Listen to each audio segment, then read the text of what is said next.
नमस्कार, NTV India news में आपका स्वागत है। मैं हूं साक्षी। पेश है आज की प्रमुख हलचल। अभी विगत दिनों ही सीधी जिले के कलेक्टर साकेत मालवी ने दिशा निर्देश जारी किए थे कि जिले में प्रसव के दौरान किसी भी अस्पताल में मातृ मृत्यु और शिशु मृत्यु नहीं होनी चाहिए। कलेक्टर के इस आदेश को जारी हुए अभी कुछ ही दिन हुए होंगे कि 12 जनवरी को सीधी जिला मुख्यालय स्थित जिला अस्पताल में प्रसव के लिए आई एक महिला की डिलीवरी के दौरान की गई घोर लापरवाही से नवजात शिशु की जान चली गई। जिला अस्पताल के द्वारा की गई इस घोर लापरवाही से पीड़ित परिजन काफी दुखी नजर आए और उन्होंने मीडिया को बुलाकर मृत बच्चे को दिखाते हुए बताया कि बच्चे के प्रसव के समय कोई भी डॉक्टर नहीं था और मौके पर मौजूद नर्सों ने जबरदस्ती बच्चे को खींच दिया, जिससे प्रसव के दौरान बच्चे की मौके पर ही दर्दनाक मौत हो गई। घटना डिलीवरी थी। मैं मड़वा से रिफर करके ला रहा था तो यहाँ पे आधा निकला हुआ था, फिर नीचे तो निकाले, फिर उसकी गर्दन कटी थी तो मृतक हो गया। फिर कहाँ लापरवाही हुई? यही जिला अस्पताल में। डॉक्टर और नर्स कौन थे, पहचानते हैं? पहचानते। अभी आपने इसकी कोई शिकायत कहीं दर्ज कराई है या नहीं? नहीं कराई। कराएंगे? हाँ कराएंगे। क्या नाम है आपका? उमेश कुमार मिश्रा। कहाँ से आए? मड़वा से, अकला मड़वा से। ये पहला बच्चा था कि इसके पहले हैं आपके बच्चे? और नहीं है, ये पहला है। हाँ। बच्चा पूर्ण रूप से क्या 9 महीने का था? पूर्ण रूप से था। नॉर्मल डिलीवरी के लिए बोले थे? नहीं, नॉर्मल ही हुआ है। ये जो घटना घट गई, अब यहाँ के डॉक्टरों को आप क्या कहना चाहेंगे? हम लापरवाही कहना चाहेंगे, खींच दिए हैं बस। ये देखिए, इधर देखिए, टाइम पर नर्स मौजूद थी या डॉक्टर मौजूद? नर्स थी। नर्स थी जी, डॉक्टर नहीं थे। जिला अस्पताल में हुई इस घटना के संबंध में जिले की मीडिया ने जिला अस्पताल के civil surgeon doctor Devendra Singh से जब इस संबंध में प्रतिक्रिया चाही तो उन्होंने अपने हाथ खड़े कर दिए और कहा कि मुझे इस संबंध में कोई जानकारी नहीं है और ना मैं इस पर कुछ बोलूंगा। सिविल सर्जन के इस जवाब के बाद NTV इंडिया न्यूज ने जिले के कलेक्टर साकेत मालवी से इस मामले को उठाया, जिस पर जिले के कलेक्टर ने कहा कि मैं इस सारे मामले की जांच करा लूंगा, पूरा घटनाक्रम पता कर लूंगा, जो भी तथ्य सामने आएंगे उसके आधार पर कार्यवाही करूंगा। सर, आज जिला अस्पताल में बच्चे का जन्म हो रहा था, उसमें लापरवाही सामने आई है और बच्चे की मौत हो गई। इस संबंध में जब सिविल सर्जन से बात उठानी चाहिए तो उन्होंने इसको डिनाई कर दिया, उस पर कोई कार्रवाई करने से मना कर दिया।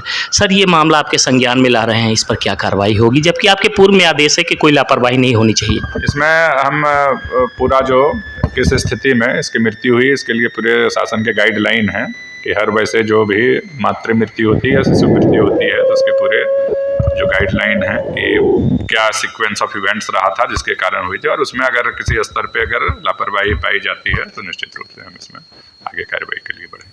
सीधी जिला अस्पताल में आने वाले मरीजों के साथ जिला अस्पताल में जिस तरह का व्यवहार सामने किया जा रहा है, उससे मरीजों में दहशत और डर का माहौल व्याप्त हो रहा है और जिले के लोगों का जिला अस्पताल से भरोसा उठता जा रहा है। यदि शासन प्रशासन ने उचित कदम नहीं उठाया तो आने वाले कुछ दिनों में जिले के लोग जिला अस्पताल में जाना छोड़ देंगे।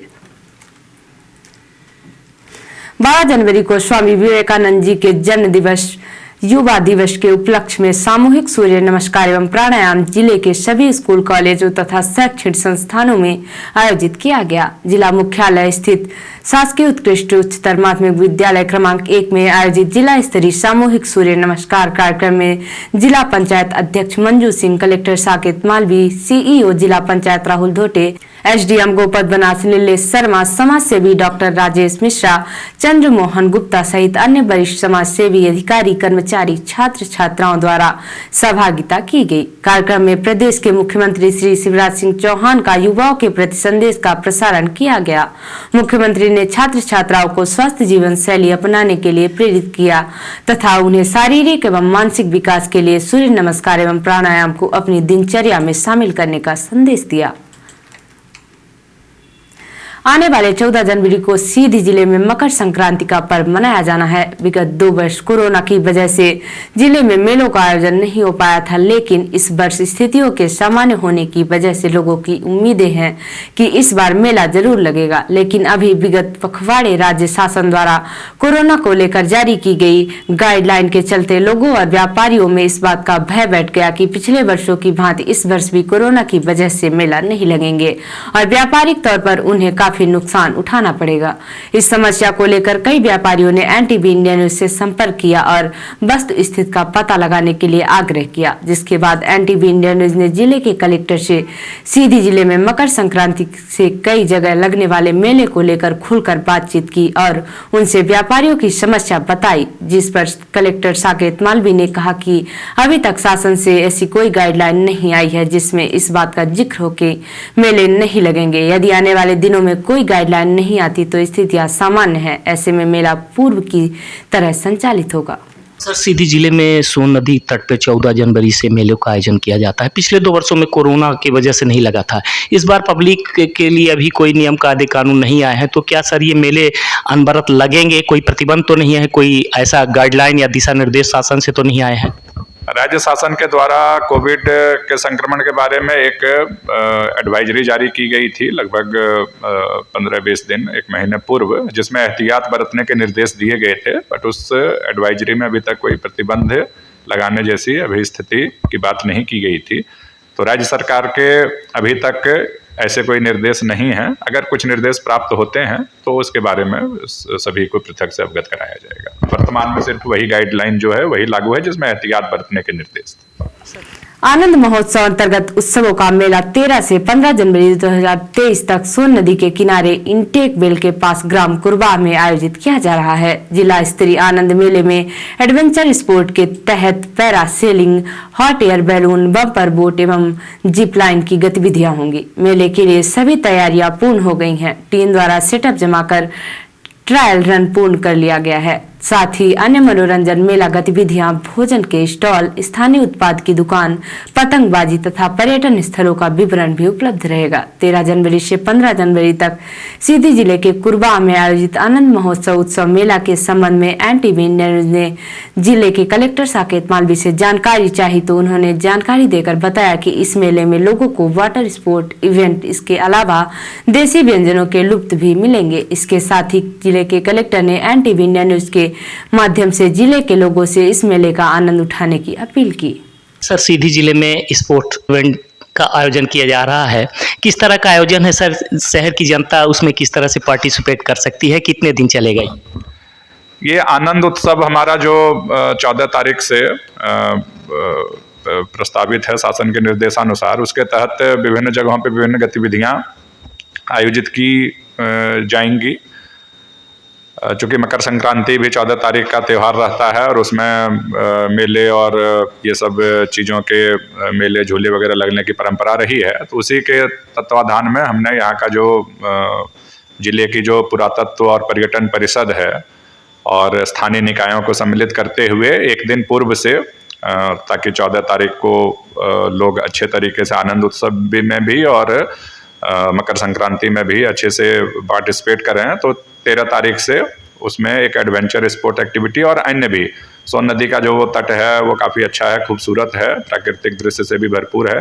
तो सभी से मेरा यही आह्वान रहेगा और रिक्वेस्ट रहेगा कि बढ़ चढ़ के उसमें जाएं। और कई तरह के वहाँ पे चीज़ें हैं जिसका कि वो आनंद उठा सकते हैं। एडवेंचर स्पोर्ट्स के अतिरिक्त सामान्य भी है, बच्चों के लिए भी एक्टिविटीज़ हैं, स्थानीय उत्पादों के भी उसमें स्टॉल मिल जाएंगे और स्थानीय जो व्यंजन हैं, चाहे वो लिट्टी चोखा हो या मक्के की रोटी हो, ये चने का साग हो, तो ये सब जो स्थानीय व्यंजन है ये भी वहाँ पे रीजनेबल रेट में मिल पाएंगे, तो सबका सभी लोग आनंद उठा पाएंगे। तो ऐसा मेरा सभी से आह्वान है और अनुरोध है।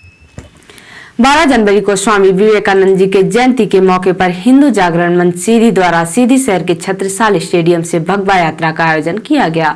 भगवा यात्रा में मुंबई, इलाहाबाद, मथुरा सहित अन्य कई जगहों के साधु संत शामिल हुए। भगवा यात्रा में पहुंचे साधु संतों का स्वागत सत्कार किया गया। भगवा यात्रा को संबोधित करते हुए साधु संतों ने कहा कि हिंदू समाज अलग अलग मुद्दों, अलग अलग विचारधाराओं को लेकर बिखरा हुआ है, उसे एक होना चाहिए। शहर के छत्रसाल स्टेडियम में हिंदू जागरण मंच द्वारा कार्यक्रम के अनुरूप लोगों के बैठने के लिए पर्याप्त व्यवस्था की गई थी, लेकिन कहीं ना कहीं मंच से जो बातें हिंदुओं में बिखराव की साधु संतों ने कही बात परिलक्षित होती दिखाई पड़ी और कार्यक्रम में अधिकांश कुर्सियां उसकी गवाह बनी। छत्रसाल स्टेडियम में कार्यक्रम संपन्न होने के बाद शहर में भगवा यात्रा निकाली गई, जिसमें साधु संत और बड़ी संख्या में पुरुष शामिल हुए। भगवा यात्रा शहर के सभी प्रमुख मार्गों से होकर निकली। कई जगह भगवा यात्रा का स्वागत किया गया।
रिपोर्टर हिमानी रौतेला ने बताया कि नैनीताल खंड के अंतर्गत सैद्धांतिक स्वीकृति मोटर मार्गों व वृक्षों के छपान कटान वन भूमि हस्तांतरण के मामले लंबित मोटर मार्गों आदि की समीक्षा बैठक गुरुवार को जिलाधिकारी श्री धीराज सिंह गब्याल की अध्यक्षता में जिला कार्यालय के सभागार नैनीताल में आयोजित हुई।